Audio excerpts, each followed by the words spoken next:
Faltan solo 18 días para la consulta de revocación de mandato, ejercicio de democracia participativa que se llevará a cabo por primera vez en México. El proceso revocatorio ha estado plagado de señalamientos contra el INE, institución encargada de organizar y realizar la consulta. El gobierno y su partido han sido señalados una y otra vez por las autoridades electorales por violar la veda electoral vigente que impide a funcionarios de los 3 órdenes de gobierno promover obras o difundir la consulta de revocación.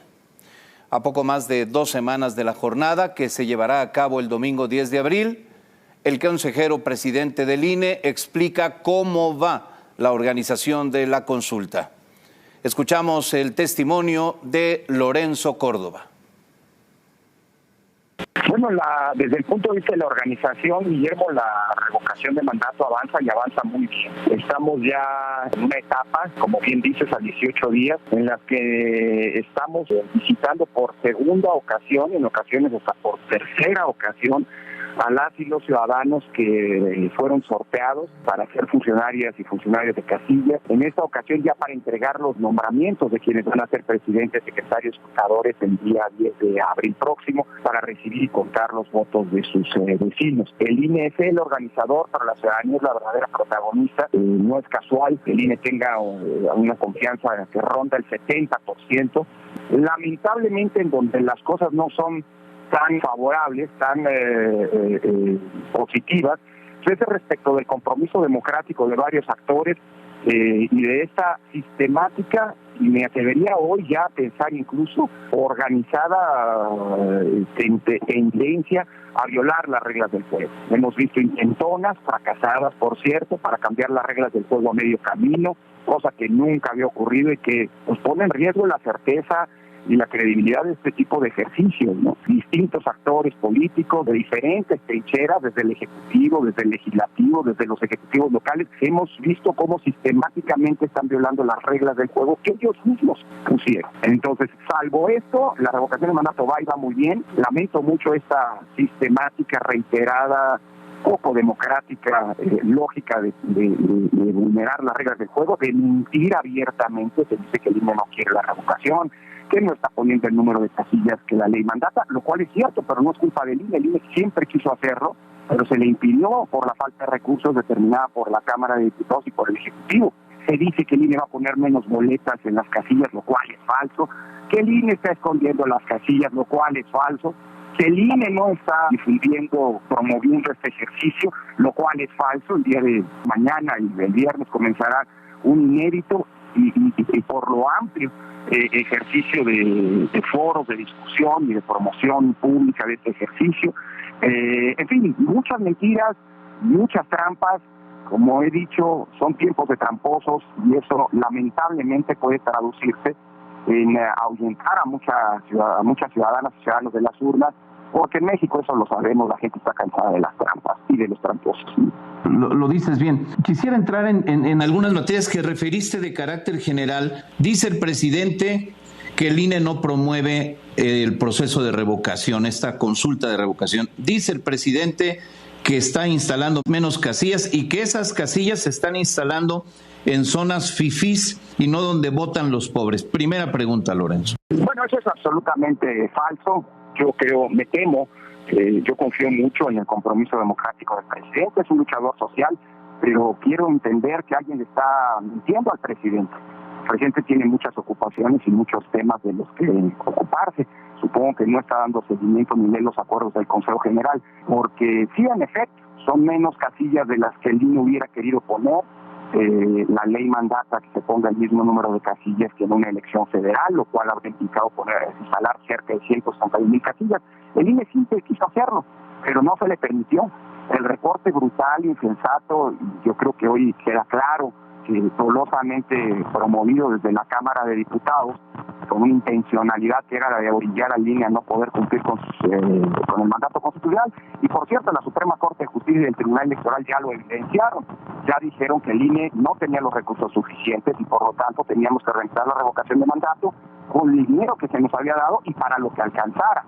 Y por otra parte, tampoco la Secretaría de Hacienda entiendo que tiene otras prioridades que no la revocación de mandato. El gobierno federal pues no nos dio los recursos. Así que si no hay el número de casillas que el INE quería instalar, pues es porque no se le dieron condiciones materiales, financieras al INE para poder hacerlo.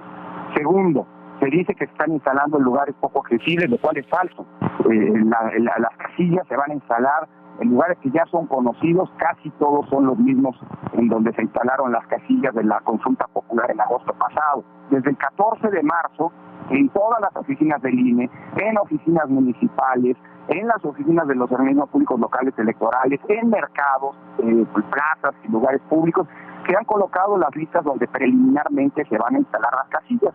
Y a partir del 28 de este mes va a haber una amplísima difusión en diversos medios electrónicos, impresos, etcétera, de dónde van a estar ubicadas las casillas, como siempre ocurre en una elección. Dijo también que el INE no lo está promoviendo. Ese es el problema cuando alguien se escucha solo a sí mismo. Y pues que quien escuche la radio, quien prenda la radio y prenda la televisión habrá visto alguno de los más de 700,000 impactos que hasta ahora, spots que hasta ahora ya se han transmitido. Cualquiera que ponga la palabra revocación de mandato será redirigido en las redes, en Google, en fin, en un buscador de internet. A eso me refiero cuando digo que son tiempos de mentiras, tiempos de falacias, ¿no? Y eso es muy lamentable porque en lugar de colaborar con el INE, de apoyar el trabajo del INE, que está haciendo el mejor esfuerzo, insisto, con los recursos acotados que se le dieron, la ciudadanía, vuelvo a insistir, se está involucrando y el INE está conquedo con lo que mandata la ley. Así que son falacias, para decirlo con todas las letras, ¿no? Lorenzo Córdoba, entremos en un tema que es realmente también muy relevante. A ver, estamos en tiempos de veda electoral. La veda electoral la marca la ley. La ley la hace el Poder Legislativo. La votan y la mayoría decide qué se tiene que hacer. Ustedes en el INE hacen cumplir las leyes surgidas del Legislativo. Son las reglas que ellos fijaron. Estamos en tiempos de veda electoral donde los funcionarios públicos de cualquier nivel están impedidos de promover obras como, por ejemplo, el Aeropuerto Internacional Felipe Ángeles, por citar solo el ejemplo más reciente y el más llamativo de todos. Vemos las ciudades de diversos puntos del país inundadas de espectaculares donde se ve López Obrador y dice el presidente no está solo. Vamos a darle una ratificación del mando al presidente en la presidencia de la República. Es decir, la veda electoral no es respetada, hay anuncios por doquier, los funcionarios hablan libremente de la revocación. Se hizo un cambio legal porque estos cambios a las reglas del juego se tienen que hacer con 90 días de anticipación y además, según pude leer en una publicación de tu colega consejero Ciro Murayama, modificaron una ley anterior, lo cual pues el decreto fue equivocadamente modificado. Explícanos, por favor, de la manera más clara y llana posible, ¿qué está pasando con este tema, Lorenzo Córdoba? Claro, Guillermo, mira, a ver, primero, la prohibición de hacer propaganda gubernamental que implica, y ha implicado desde hace 14 años, 13 años, la promoción de obras, de logros de gobierno, se colocó para la revocación de mandato en la misma Constitución.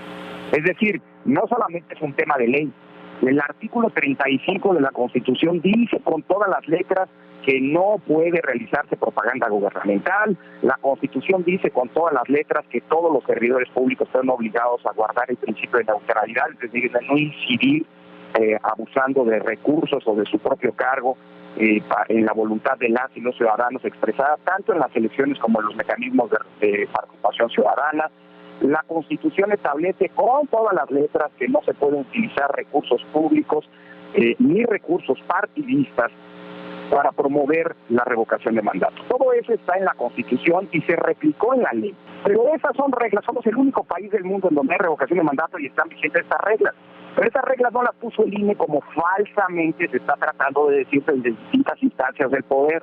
Esas reglas, como bien dices tú, Guillermo, las pusieron los legisladores de la actual mayoría hace una semana. Los legisladores federales, diputadas, diputados, senadores, senadoras, hicieron un decreto en el que ellos mismos interpretan la ley que ellos mismos aprobaron hace unos meses y en donde reinventan lo que quiere decir propaganda gubernamental, rompiendo con lo que ha venido ocurriendo desde hace 13 años en nuestro país. Lo hacen a destiempo, porque todos cambios se tienen que hacer antes de que el juego comience. Cambiar las reglas de un partido a medio juego pues es absolutamente un violatorio de la lógica de certeza y por ende de la legitimidad de los resultados. Bueno, eso es lo que intentaron hacer, pero además, como bien dices, equivocándose hasta en los preceptos legales que están interpretando. Interpretar una ley significa que la ley no es clara.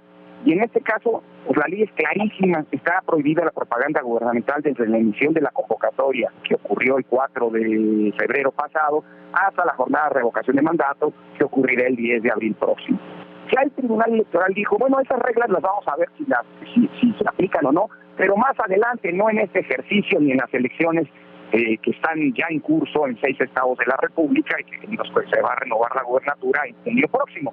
Y ya también la Comisión de Quejas y Denuncias del INE volvió a emitir medidas cautelares por una promoción indebida de logros de gobierno por parte de la Presidencia de la República el lunes pasado, señalando que este decreto, se agradece que se haya planteado, pero no es un decreto que vincule al INE, porque la interpretación de las reglas no le corresponde al legislativo, le corresponde al órgano que las aplica, y en este caso es el INE, y cuyas resoluciones pueden ser revisadas por el Tribunal Electoral. Lorenzo Córdoba, consejero presidente del INE, déjame hacerte una pregunta más. Han atacado al INE hasta hartarse, siguen atacando al INE, siguen cuestionándolo, amagan con una reforma electoral porque dicen que la actual legislación electoral no funciona, pero además amagan con llevarlos a juicio político, particularmente a ti y al consejero Ciro Murayama. Quisiera pedirte tu opinión sobre estos dos temas. Guillermo, yo te diría una cosa. Hoy ya queda claro algo. No son meras casualidades. Hay una estrategia clara, desplegada desde hace ya mucho tiempo, para tratar de amagar, por un lado, de amedrentar a una institución que se ha conducido con independencia y autonomía en todas sus decisiones, antes, ahora y que lo seguirá haciendo. Es decir, esto no es una cuestión ni una postura del INE hoy. El INE siempre actuó con autonomía, denunció y señaló violaciones a la Constitución por parte de los gobiernos anteriores y lo va a seguir haciendo porque esa es la naturaleza y la lógica del propio INE. Lo que aquí molesta es eso, hay que decirlo con todas las letras, que hoy queda claro y se están utilizando todas las herramientas. Fíjate, el presidente de la Cámara de Diputados, yo creo que para ganar puntos, para tratar de conseguir una candidatura, toda su carrera política se ha construido atacando al INE. En diciembre pasado hizo lo que nunca nadie se había atrevido a hacer antes, en 30 años de transición a la democracia. Nadie había vulnerado, traspasado esta frontera, tratar de amagar o utilizar el brazo penal del Estado, denuncias penales en contra de consejeros por las decisiones que están tomando. Eso es parte de una estrategia. No, insisto, no son hechos aislados, no es una casualidad. Basta ver cómo está articulado el discurso en contra del INE, de descalificación, de amenazas como las que vimos el año pasado, incluso ir a visitarnos con turbas enardecidas a nuestros propios domicilios. Es decir, hay una estrategia, pero que ha sido fallida. Nunca se había atacado tanto al INE, Guillermo, en la historia. Nunca el INE había tenido tanta credibilidad y respaldo ciudadano. Vuelvo a insistir, entre el 65 y el 73%, dependiendo de los sondeos, del tipo de encuestas, pues reflejan que se trata de un número importantísimo de ciudadanos que creen, confían en la institución electoral. Lorenzo Córdoba, pues nos quedamos con este testimonio y desde luego te agradezco mucho el tiempo que dedicaste para esta conversación. Estaremos muy en contacto en los siguientes días hasta que culmine este proceso de consulta de revocación y te agradezco nuevamente tu tiempo y tu disponibilidad. Al contrario, es un verdadero privilegio estar contigo, Guillermo. Te mando un abrazo. Muchas gracias. Pues es el testimonio que nos deja Lorenzo Córdoba, consejero presidente del INE.